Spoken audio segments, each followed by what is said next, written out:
temps, a Vincles, complementem la teràpia Gestalt amb les intervencions assistides amb gossos, amb gosses, sempre i quan la persona o el grup així ho vulgui i les gosses vulguin participar. Llavors, bàsicament, ho fem per diverses raons, no? La primera raó i de les més importants és que els gossos estan en una presència constant en l'aquí i l'ara radical i són grans mestres d'això. Llavors, si a poc podem fer que les persones se'n vagin adonant i també que se'n vagin adonant de com elles marxen de l'aquí i l'ara,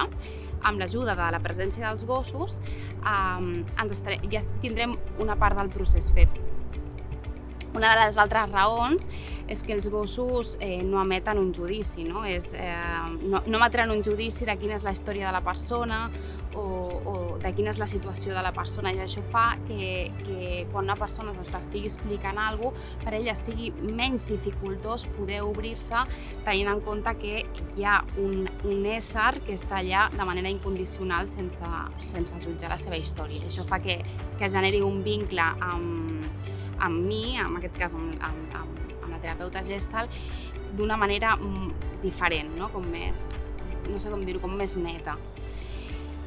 Una de les altres raons vindrien a ser que els gossos són grans. Quan entren a sessió, ells estan amb un sistema, amb el seu sistema nerviós molt regulat, amb el que es ve a dir el sistema nerviós vagal ventral,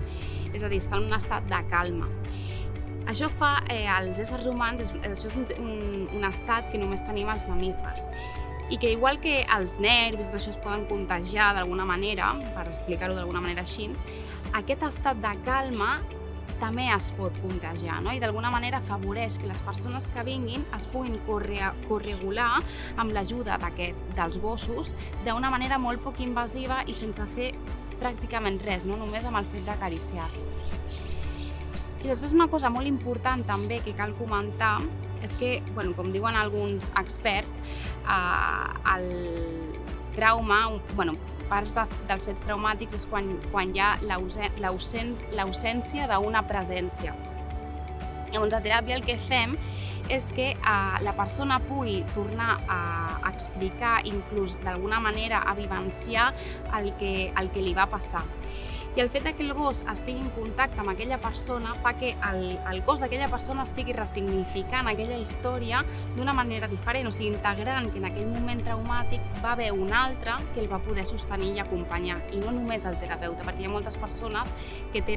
són reàcies que hi hagi el contacte del terapeuta. En canvi, amb el gos és com que ells poden estar explicant això amb el gos perfectament apujat a sobre les seves cames,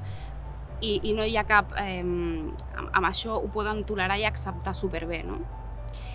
I així com per acabar, o sigui, és important que el gos sigui un beneficiari directe d'aquestes intervencions, perquè si no, en comptes d'estar fent alguna cosa positiu, estaríem fent alguna cosa que aniria en contra de la teràpia, més que estar fent alguna cosa per ella.